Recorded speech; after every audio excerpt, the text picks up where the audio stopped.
Welcome to Mehdi Unfiltered here in Washington, D.C. I'm Mehdi Hasan. On today's show, as the Israeli offensive in Rafah escalates, I'll speak to an American doctor stuck in Gaza, two former Israeli soldiers turned peace activists who served in the last Gaza war, as well as my childhood hero, former football star Gary Lineker, who's become a thorn in the side of Britain's Conservative government.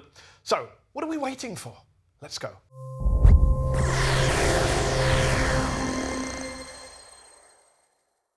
In diplomatic circles, everyone knows what a red line is. It's the line you don't cross. It's the point of no return. It's a big deal.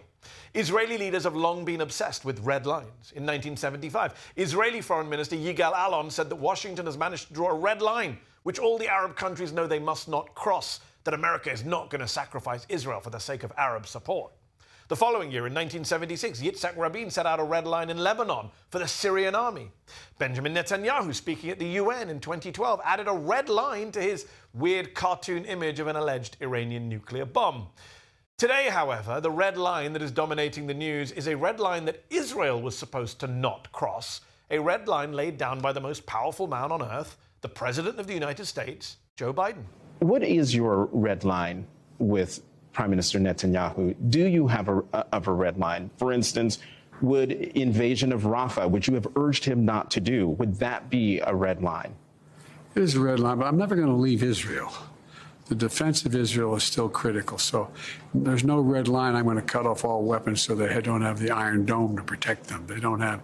But there's red lines that if he crosses, he cannot have 30,000 more Palestinians dead. Now, as you saw there, Joe Biden in that same interview said his red line was Israel going into Rafah, but he also said he wasn't going to put any red lines on his overall support for Israel. He wasn't going to abandon Israel, that he would stand by Israel. And he has, unconditionally, up until this week when it emerged that his administration is pausing shipment of a delivery of US bombs and ammo to Israel. Why? Because the administration isn't happy about Benjamin Netanyahu's decision to mount a full-scale invasion of Rafah, now home to 1.2 million Palestinians, half of them children, in defiance of the Prime Minister's own war cabinet. And on Wednesday night, on CNN, the President himself said this. I know that you have paused, Mr. President, shipments of 2,000-pound U.S. bombs to Israel due to concern that they could be used in any offensive on Rafah. Have those bombs, those powerful 2,000-pound bombs, been used to kill civilians in Gaza? Civilians have been killed in Gaza as a consequence of those bombs and other ways in which they go after population centers. And I made it clear that if they go into Rafah, they haven't gone into Rafah yet. If they go into Rafah, I'm not supplying the weapons that have been used historically to deal with Rafah, to deal with the cities, to deal with that problem. We're going to continue to make sure Israel is secure in terms of Iron Dome and their ability to respond to attacks like came out of the Middle East recently.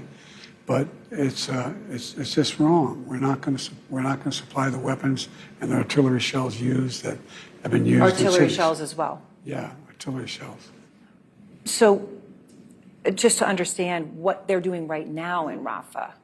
Is that not going into Rafah as you define it yet? They haven't gone into the population centers. What they did is right on the border, and it's causing problems with right now in terms of with Egypt, which I've worked very hard to make sure we have a relationship and help. But I've made it clear to Bibi and the War Cabinet, they're not going to get our support if, in fact, they go in these population centers. We're not walking away from Israel's security. We're walking away from Israel's ability to wage war in those areas. So it's not over your red line yet? Not yet, but we've held up the weapons. We've held up the one shipment that, as an old shipment was designed for. We've held that up. Finally, the President of the United States admitted what we all know, that American-made bombs have killed Palestinian civilians in Gaza. Finally, the President of the United States recognizing what many of us have long recognized, that he has leverage over Israel. He has the power to change Israel's behavior by restricting aid, restricting arms, restricting US support for this genocide. See? Pressure works. But I can't help but think, if only he had said what he said on CNN on Wednesday night, on May the 8th, on October the 8th, or even November the 8th, or December the 8th. Think about how many Palestinians might still be alive today if he had said what he's saying now back then. As for his red line, suggesting that Israel isn't trampling all over it right now vis-a-vis Rafah and the offensive operations there, is just disingenuous. It's also a little bit desperate. The truth is that Joe Biden cannot afford for Benjamin Netanyahu and his fascist friends in government to trample all over that red line, to erase it, to mock it. I mean, has the president seen the tweet that Israeli National Security Minister Itamar Ben-Gvir put out on Thursday saying Hamas loves Biden, the man who has unconditionally funded and armed Ben-Gvir's government for the past 7 straight months? Crazy. Has the president, has the White House, has the Democratic Party seen our poll this week that shows 70% of American voters, including a majority of Republicans, want a permanent ceasefire and a de-escalation of violence in Gaza? That shows a majority of Biden's own Democratic base says what's happening there is a genocide.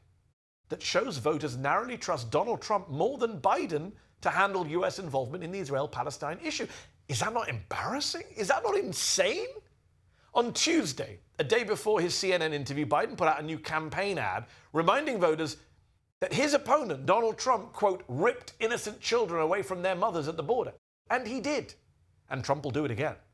But Joe Biden, I'm sorry to say, has backed a war, a genocide that has killed more than 14,000 children, left thousands more as orphans or with limbs amputated or starving. How can he be okay with that? What happened to being the comforter-in-chief, the empath, the person who lost his wife and baby daughter early on in life and has ever since felt the pain of others who have suffered loss? My message today to Joe Biden is, don't go with half measures, with a single pause of a single arms shipment. Pick up the phone, Mr. President. End all of this right now, just as Ronald Reagan picked up the phone in 1982 and called then Israeli Prime Minister Menachem Begin and compared what Israel was doing in Lebanon to the Holocaust. Yes, to the Holocaust. That's what Reagan said. And he insisted they end their bombing of Beirut. And 20 minutes later, they did. It was over. You have that power too, Mr. President. You can end this. You can save the people of Rafah from extermination. You can call for their freedom from occupation and bombardment, just as you've loudly called for the freedom of the Ukrainian people. And look, even if you don't care about the people in Rafah, the Palestinians in Gaza, even if you don't see them as fully human or deserving of your empathy or compassion, don't you care about your own re-election prospects? Your own chance of a second term?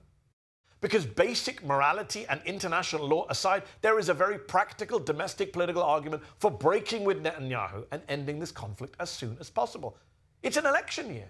And ending this war in Gaza, getting a ceasefire, getting aid into Gaza, getting some kind of roadmap for Palestinian freedom on the table wouldn't just help maybe get you back some of the voters who've deserted you over this specific issue, but it would also allow you to get back to focusing on what you clearly want to focus on, need to focus on, the economy and record low unemployment, record falls in crime on your watch nationwide over the past year, and of course the threat of a second Donald Trump presidency.